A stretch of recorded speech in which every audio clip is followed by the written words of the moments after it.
Alright, welcome to another price comparisons update video here on Brick09's channel.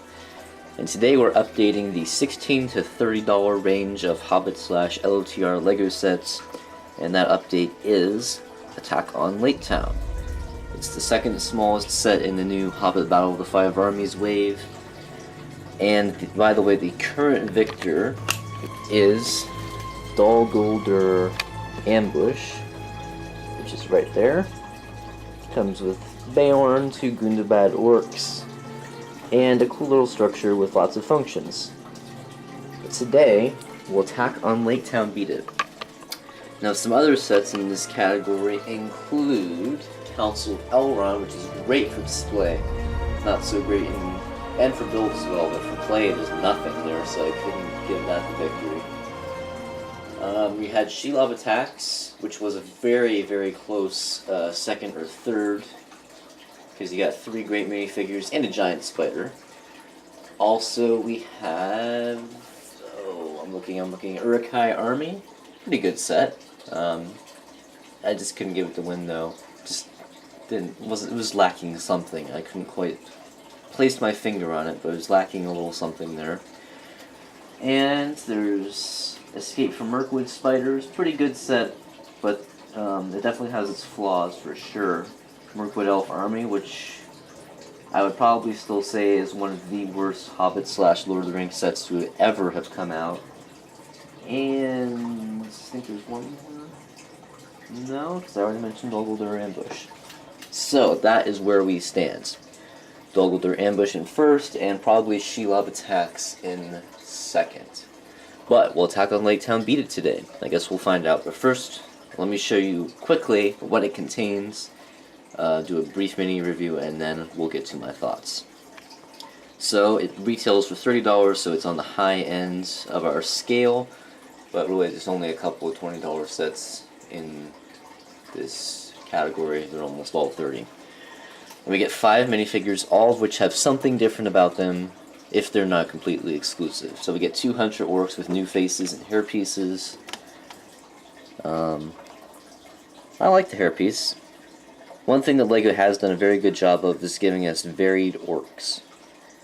We've gotten, I don't know, 3 or 4-ish different varieties of orcs. We've gotten Hunter Orcs, Mordor Orcs, Gundabad Orcs, Moria Orcs, and not to mention the Uruk-hai. So, and even the Hunter Orcs, we've gotten different varieties of them. So that is one thing that LEGO has done a very good job of in these 2 waves, I think. And the other one is exactly the same, except he has a quiver and a short bow. We also get a new version of Tauriel, and if you want to see these minifigures compared with their original variants, check out the actual review, which should be up there by now. This one's a much lighter color, and honestly I like it better. Not as much detail, but I think it stands out a lot more. So that's why I like it better. We get a new Bard. The only thing that's different about this Bard is his face. If you want a completely new Bard, check out the Battle of the Five Armies. But I do not have that review on here yet, and it'll probably still be quite a while before I do. So we'll get a different review for that. And then the last minifigure is completely new, and that is Bane, son of Bard. But honestly, I like the torso on this minifigure, but other than that, I'm not crazy about it. And really, I thought only Gollum came with a fish as a weapon. In this set, we also get a pitiful little boat. It's even worse than Gollum's boat in Riddles for the Ring, because at least that one had some cool bones and stuff on it. Probably the worst LEGO boat I've ever seen. But the actual set is pretty cool, I will say. It's got 4 good functions. And it looks really good when you combine it with Lake Town Chase, which I did do in the review, so make sure you check that out for that as well. Not a whole lot as far as decorating on this set, except maybe on the roof. But there are some very fun things in this set to do. First up, we have a collapsing ladder, which you can probably already see how that's going to work. Doesn't go quite as far when there's a minifigure on there, but still pretty fun.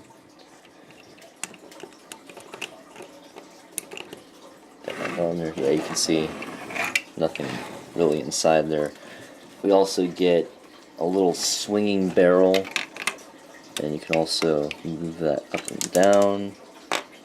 like so, and you can swing it at orcs, like so. Or if you want to, you can take the barrel off, attach this maybe to the roof or something. And this is a bit of a stretch for physics, I know. And then down here, I was going to get to this later, but the doorknob on the door here is actually a zipline piece. So you can give that to a minifigure, and you can have some zipline fun. Now the line is so short, it's not really that great, but it's a nice addition. Better than nothing, I suppose. Alright, let me get this back here. Oh boy, did I just break the door? I did, didn't I? And now I'll have to reveal one of the functions, won't I? You know what, I'll be right back. Alright, problem solved. We got a nice bridge here to connect the two structures.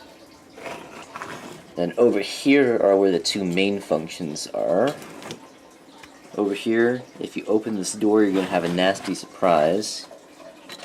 Because flaming hot coals are going to fall upon your head.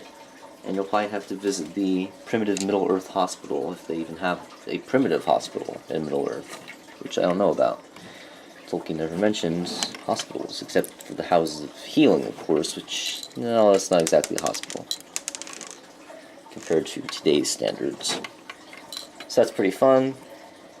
Then upstairs is where the main function of the set is, and other than the minifigures, probably, actually, in this set, it's probably, for once, something that's probably even better than the minifigures, and that is the only Middle-earth set to come with a spring-loaded shooter. And probably, so far, and it's probably going to be the only one, because I believe that this is going to be the last wave of anything LEGO Middle-earth related. Sob, boo, hiss, whatever. I just don't think that it sold quite as well as they were hoping it would, and that's why they only gave us 4 sets that they kind of needed to give us, because, well, the last Hobbit movie is coming out in December. But anyway, so yeah, this is, oh, what's the proper name? I always forget, Windlance. The Windlance that Gurion used to knock a scale loose on Smaug, and of course Bard is going to have to try to use this with Smaug's arrival. So of course you're going to press down on that, and that will go shooting quite a ways, probably about 10-15 feet, something like that, if you aim it well enough. And you do get an extra one of those in case you lose it. And it is very fragile, as you can see here. It comes off quite easily. That's probably my biggest complaint about the entire set, is that. So maybe you can try and modify it or something. And there's also a nice little lamp up here that it's not function, but you can swing it back and forth. Oh, see what I'm talking about? That's the most disappointing part of the set for me. Also, it would have been nice if it moved side to side, but that'd be pretty complicated, I suppose. Alright, so does this set beat Dol Guldur Ambush? I don't think so.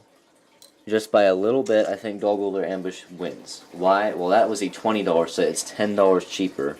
You get Beorn, who is probably cooler than any of the minifigures you get in this set. In fact, I'd say certainly. Certainly better than Bane, and, well, the fact that he's an exclusive minifigure and the other minifigures in this set are just variants makes him cooler. You're also going to get a couple orcs in that set, and I think that set is almost as fun as this one, and it's $10 cheaper. But this is probably my top $30 set. Just like I said, Council of Elrond, not a whole lot for play there. Where's some other $30? Mirkwood Elf Army, you know how I feel about that set. And what are some of the $30 ones? Mirkwood Spiders, I believe, I think that was 32. And that one, well, the web sacks broke easily, and there wasn't a whole lot for play there. I really didn't think in the spiders, compared to Shelob, they were pretty awful. That was $30. So yeah, I think this is probably the best $30 Middle-earth themed set that we've received. Let's go with received. Received in the last 2 or 3 years. But, like I said, Dol Guldur Ambush, $10 cheaper, and it's almost as fun, so I think it's a better deal. So, thanks for tuning in. we'll have one more Middle-earth price comparisons update for whenever I do get the Battle of the Five Armies, which, like I said, will probably be a while. We've also got Lego Minecraft coming, maybe sometime in late November, early December, but certainly by the beginning of the year we will have some of those, the new year that is. We'll have lots of Lego Minecraft sets to review, and those look almost as epic as the Middle-earth theme sets, and some of them actually look more epic than some of these new Hobbit sets. Not the Lonely Mountain, though. So, we will see you next time. Thanks for tuning in, and goodbye. Oh, really? Come on. Are you kidding me right now? Come on. Get in there and fire properly.